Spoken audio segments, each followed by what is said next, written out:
여러분들 안녕하십니까? 2020년 12월 11일 금요일 방송입니다. 글로벌 세상 들려주는 남자 조철입니다. 자, 오늘은 역시 겨울철이 되니까 기온차가 있어갖고요. 아침 저녁으로 조금 쌀쌀합니다. 자, 오늘은 여러분들한테 벌써 이번 주말이 시작됐네요. 12월 들어서 둘째 주 주말입니다. 그래서 지금 유럽 상황하고 미국, 중국 아주 그냥 지역의 큰 나라 상황을 설명하고 또 한국의 편의점까지 해서 4개 키워드 가져왔습니다. 자, 우선 유럽의 중앙은행이요. 기준금리 동결을 하기로 했습니다. 자, 올해는 미국도 2, 3년 동안 기준금리 동결을 한다고 그랬고 또 한국도 기준금리가 계속 지금 동결 상태고 유럽은 지금 코로나 피해가 너무 크기 때문에 기준금리 최종 동결 나왔습니다.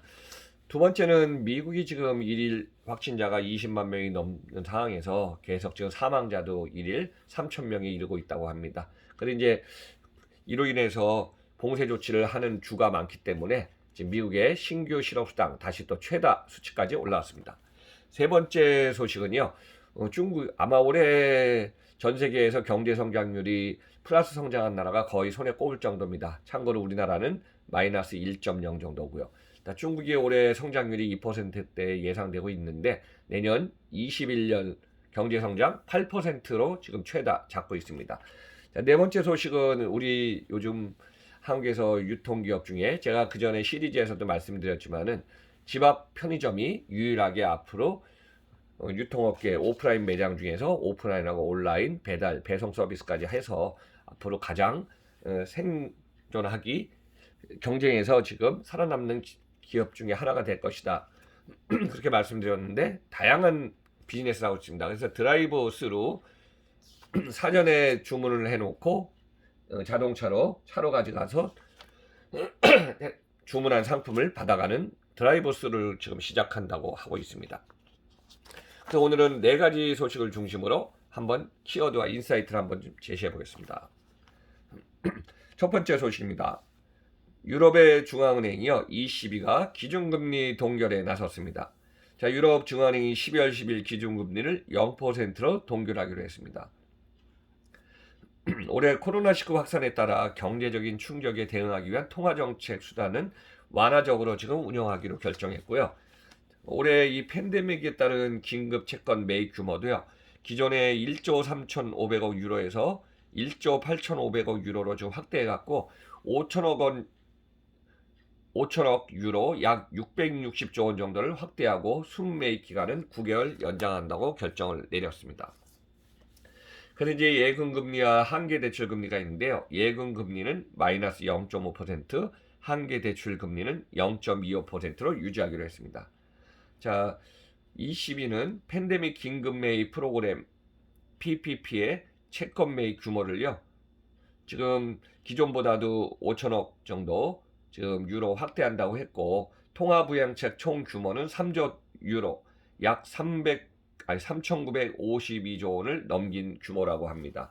그래서 이번에 코로나로 인해서 유럽은 영내 주요 산업, 관광 산업이 거의 코로나19의 봉쇄 조치로 인해 가장 큰 타격을 받는 상황이죠. 여러분들 유럽 같은 경우는 국경 간 연결이 많이 돼 있고 그다음 비행기가 이동 안 하더라도 기차, 철도, 차량, 그다음 다양한 관광 수단을 통해서 이동하는 나라고 또 관광객이 많이 지금 해외에서 이동해서 대표적으로 이탈리아, 스페인, 또 영국도 많이 가고 프랑스도 그렇고 그래서 스위스도 마찬가지입니다. 그래서 이게 관광으로서 소득도 많이 얻고 있는 나라인데요. 이 나라 자체가 올해 관광이 전면적으로 봉쇄되든가 완화된 지역도 일부밖에 없기 때문에 유럽 전역은 지금 특히 유로존 관련된 국가들은 상당히 힘든 상황이 계속 지금 올겨울 진행되고 있습니다. 그래서 이제 이런 상황을 갖다가 좀 완화해 보기 위해서 지금 목표물 장기 대출 프로그램을 통한 유동성 공급도 지금 지속하기로 했고요. 기존의 대출도 일부 조건을 완화하기로 했습니다. 지금 추운 올겨울을 갖다가 이제 내년 12월까지 넘겨야 되는 상황이기 때문에 유럽 전체 기준금리 동결한 상황입니다. 자, 두 번째는 미국의 신규 실업 수당이요. 그 주별로 수당을 갖다가 지금 신청하고 있는데 최다 수치에 이르고 있습니다. 지금 미국은 확진자가 일일 20만 명 이상 나오면서 셧다운 확대로 85만 건이 발생하고 있습니다. 그래서 2주 동안에 13만 건 이상이 증가한 상태고요. 이대로 가면은 올해 연말에 뭐 말하자면은 추가 부양 타결도 좀 해야 하지 않냐. 그만큼 심각한 상황입니다. 그래서 코로나19로 인해서 확산을 억제하기 위한 지역별 셧다운 조치가 확대되고 있어서요. 미국의 실업 지표가 3개월 전과 같이 높아진 수치를 나타내고 있습니다. 자, 미국의 노동부가요. 11월 29일에서 12월 5일 주 신규 실업수당 청구 건수가 85만 3천 건에 이른다고 집계했고, 이것은 지난주 전주보다 13만 7천 건 증가한 상태입니다. 그래서 전주는 한 72만 5천 건보다 많아졌다는 얘기죠. 최소 2주간 실업수당을 청구하는 계속 실업수당 청구 건수도 576만 건으로 한 주 만에 23만 건이 늘어난 상태입니다. 그래서 미국에는 뭐 저기 주마다 다 이렇게 특례 조치가 다르고, 또 그중에서 인구가 가장 많은 캘리포니아주가 자택 대피령을 재도입하고, 다른 주도 지금 속속 식당이나 실내 식사 등을 중단하고 있어 갖고, 영업 제한 조치로 인한 이런 진행하는 여파가 결국 실업 사태와 연결된 것으로 보고 있습니다. 그래서 이제 미국의 이런 상황이 계속 진행되고 있으면서 신규 실업수당 청구 건수가 코로나19 이전보다 3배에서 4배 정도 높은 수준에 이르고 있습니다.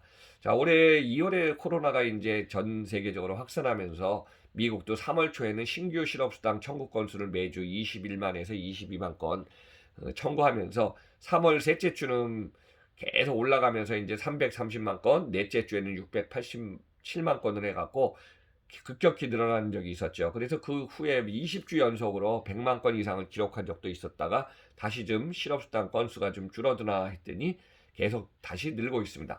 그럼 이대로 계속 진행한다면은 실업수당으로 인해 재정 금액도 커다란 수치를 나타낼 거고요. 실업률도 더 커질 것으로 보이고 있습니다. 자, 세 번째 소식은 중국에 관한 소식입니다. 중국이 2021년 경제 성장률을 8%로 예상한다고 지금 전망치를 발표했습니다.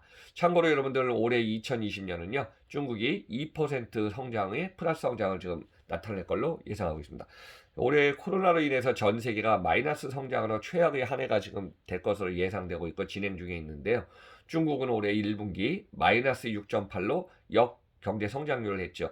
아마 올해 1분기에서 이제 다른 나라들은 마이너스에 이렇게 역성장이 깊지는 않았습니다. 그러다 2분기부터 역성장을 냈는데 중국은 1분기 마이너스 6.8 하다가 2분기는 3.2% 플러스 성장, 3분기는 4.9% 플러스 성장하면서 지금 마지막 남은 4분기도 한 5% 이상 성장을 좀 예상한다고 하고 있습니다.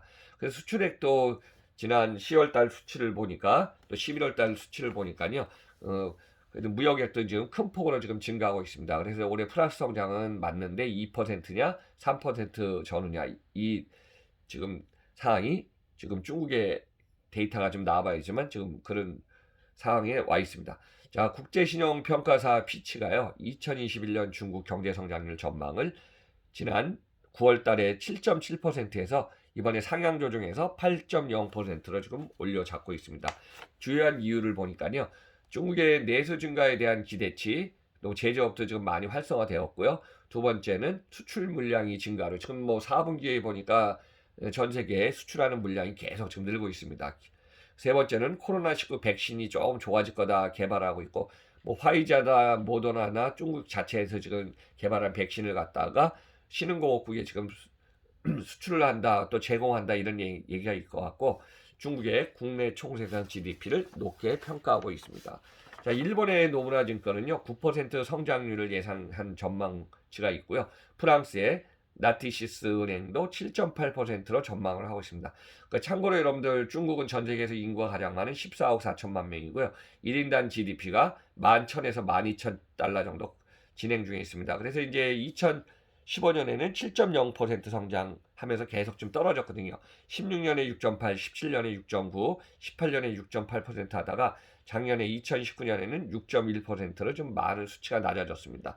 이런 상황이 중국의 성장이라 올해는 한 3%, 2에서 3% 전후하다가 내년에는 기저현상으로 8%가 예상된다는 소식입니다.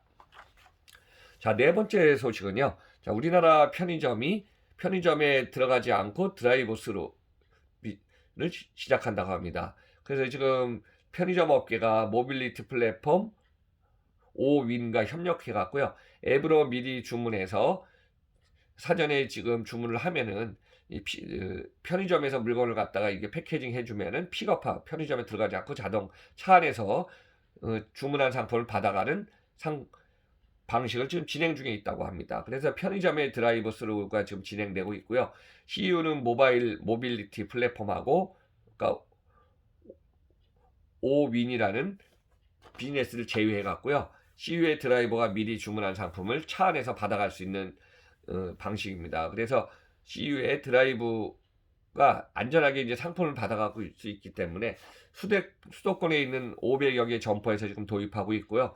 주로 이용 시간은 오전 7시부터 밤 10시까지, 또 주말에는 9시부터 10시까지 승차하면서 물건을 받아간다 합니다. 근데 여기는 이제 최소 주문 금액이 5,000원 이상이 돼야 되고요. 별도의 이용 수수료는 없다고 합니다. 기업들이 이제 다양한 변화를 지금 갖고 있습니다. 그래서 이제 편의점 같은 경우 도보 배송부터 퀵 라이더 배송부터 드라이브 스루까지 나오기 때문에 우리가 이제 서로 사람들이 몰려 있지 않는 거리를 두면서 차에서 물건을 받아가는 세상이 되고 있습니다. 그래서 오늘은 여러분들한테 12월 12일 둘째 주 글로벌 세상 들려주는 남자 4가지 소식, 유럽과 미국과 중국과 한국에 관한 소식을 좀 갖고 왔습니다. 여러분들 항상 건강하시면서 소중한 시간 잘 보내시기 바랍니다. 자, 글로벌 세상 들려주는 남자 조철이 12월 둘째 주 12월 11일 방송은 오늘 이것으로 마치겠습니다. 자, 마지막에 구독 안 누르신 분은 쿡 부탁드리겠습니다. 그럼 여러분들 건강하시면서요. 글로벌 세상 들려주는 남자는 다음 주 화요일 날 뵙겠습니다. 자, 주말 잘 보내시고 감사드립니다.